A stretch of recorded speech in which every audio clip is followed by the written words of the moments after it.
A leader dreams what others are scared to dream of. Dream the impossible.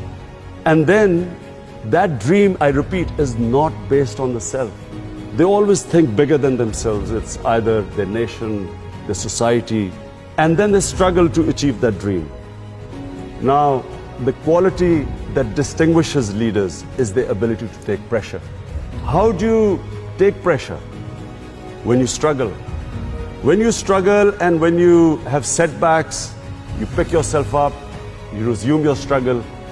It's eventually you get stronger. Each time you pick yourself up, you get stronger. A leader never compromises on his dream. The moment you start a compromise, it's a downward spiral. So, it's when you stick to your dream and take all the pressure which you have to achieve that dream, you build that resilience, the endurance, the strength.